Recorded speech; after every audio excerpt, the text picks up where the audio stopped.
the diaphragm, relax the belly. Inhale, feel the belly expand out like a balloon. And you'll probably feel the muscles want to contract or want to fight resistance against your relaxing outward, because it might be uncomfortable for our belly to get big. But then as we exhale, we draw the navel in towards the spine and we pull everything back in. And as we inhale again, we release out. Stay with that discomfort, stay with the uncomfortability of that. And then exhale to release it all out. I always start with an exhale, because our inhales are only going to be as deep as our exhales. And to go into the resistance, to go into the contraction first, to press all of the air back out, look, now you've created more space for oxygen to enter into your body. So then we move into the inhale. We feel that discomfort, we stay with it, and then we exhale, we pull it all back in. What's interesting is that we fear that belly expanding because we feel that's letting go, or we feel that that's surrendering or something like that, but notice that we're in control the whole time. We're in control with the pressing out, we're in control of the pulling in. So it's got nothing to do with that. We just mentally think that we do. Other types of breathing that we can play with. Try playing with different paces of breath. So this was a slower, deeper breath, but maybe you want to do something that's quicker. Breath of fire can be a really powerful, stimulating. It's almost like coffee. It's like the coffee for yogis, but it's this very quick contractions of the belly as you're breathing. So I like to imagine that my lungs are this big and I breathe in fully, and then some people, you can also do this with your mouth open. So there, my breath goes in and out, in and out, in and out, in and out. And what you can feel is maybe a sensation of lightness being taken over in your body. You are getting high off of the oxygen.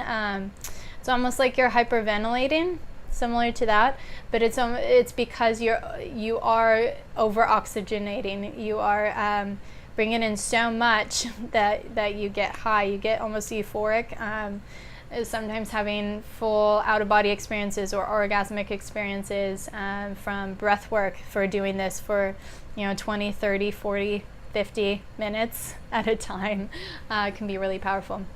At the same time, playing with this in your own self-pleasure practice, or playing with different breath with another partner. Sometimes it can be difficult to practice breath work while somebody's making love to you or while you're making love to them. But it can also be a very powerful experience as well.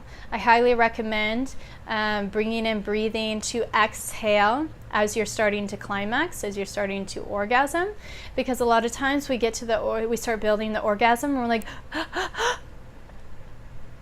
and we hold our breath for our freaking orgasm. And why are we doing that? We're impacting our potential.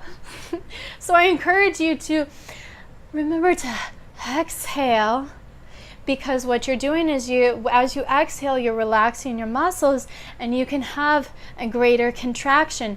Or you're exhaling and you're allowing for greater space for the energy to move through your body. But as you hold the breath, you contract in the body and you prevent yourself from being at your fullest potential. Of course we can orgasm when we're breathing that way, but you don't even know how you're capping your potential for it.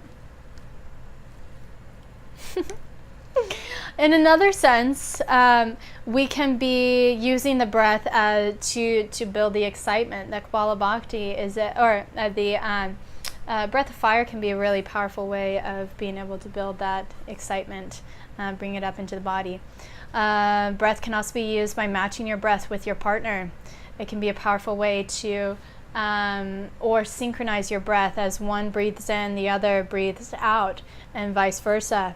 So this connects you with your partner, their process. You're very in tune with their process while you're simultaneously very in tune with yours. This helps to almost interweave you with your partner. Another powerful way is same breath. So as they inhale, you inhale. As they exhale, you exhale. Again, this brings you into connection with your partner, brings you in sync. So if you ever feel disconnected from your partner while you're making love, see if they would be into a practice of connecting breath. Maybe you do this before you make love, or maybe you do this while you're making love. It can be a powerful way to ground you both into this moment. Movement, number 2, is another powerful way to increase your sexual energy and draw it up. Movement, so many of us can get rigid, whether rigid in the body, contracted in the body, tight. If you've ever had sex or made love with somebody who's like a dead fish and they're just like a board, they're just stuck here. There a lot of mental programming that's going on for that person that would prevent them from being able to move and be open. Things that we can do. I highly encourage moving into your spine. Spinal health is crucial for allowing the energy to move through the body, or allowing just you to show up in your authentic space and how you want to move. So noticing how much rigidity in your spine, noticing how much stiffness you hold in your spine is actually a great metaphor for how you may be showing up in life, or how you may show up in the bedroom. How do you hold yourself in rigid rules or expectations, preventing you or inhibiting you from being able to show up as your authenticity? Practicing spinal rolls, practicing undulating the spine, just practicing forward and back movement. Yoga with forward folds, yoga with back bends, side bends, can all be great ways to increase the fluidity of your spine. In the type of yoga that I teach, it's a lot of spine undulations to help open up into the body. Your spine is very synonymous to you, yourself, your center. So how are you? How is your health of your spine? At the same time, hip movements. So in Tantra, we talk about holding the sexual energy, the kundalini energy, the shakti energy in the base of our spine. Now, whether you believe that or not doesn't really matter, but what you can feel is by opening into the spine or by moving into the hips, you may feel yourself getting turned on, and that is what we're looking for. We're looking for that juicy sensation.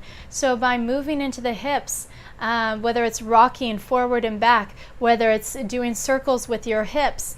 Sometimes I'll sit in bridge pose, which means that I'm lying on my back with my knees pointed up to the sky and my feet planted on the floor.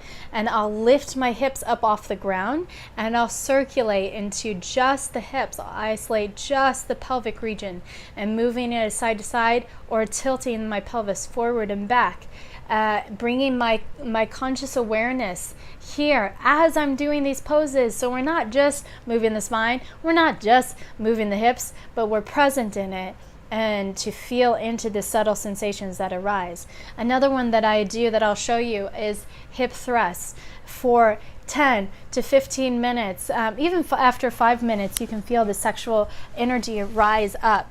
But standing in a squat position or coming onto your knees and isolating the hip movement. So we want to think about tilting the pelvis forward and back.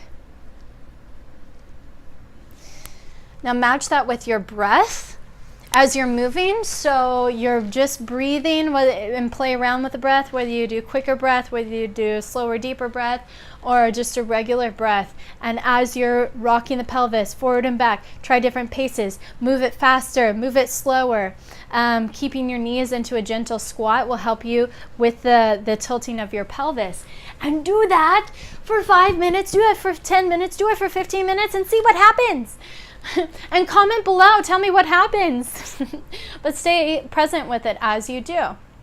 At the same time, allow yourself to, when you take this into the bedroom, or when you take this into self-pleasure practice, some of us become very rigid, or we cross our legs as we're self-pleasuring, and because we are able to keep the sensation there. I get it. Sometimes that feels really good for me.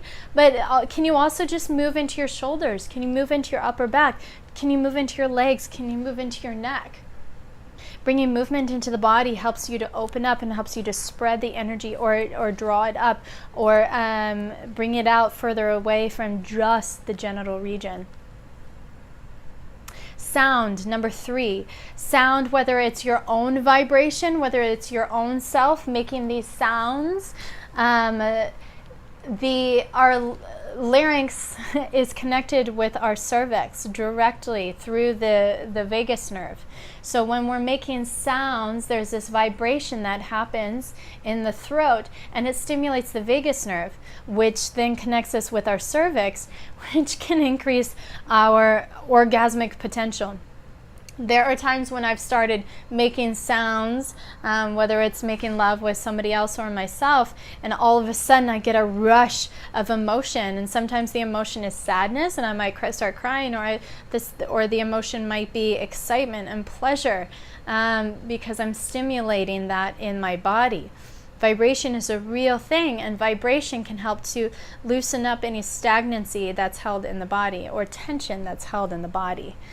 So making sounds with yourself, and maybe we have to do some reprogramming around what it means for us to let go and make sounds, because we believe that we have to be quiet in sex, or we believe that somebody is going to think our sounds are weird or strange and they might get turned off by them, or maybe we fear that other people hearing our sounds is imposing on them. Like, say we have roommates and we're making love, but we want to be quiet to respect them.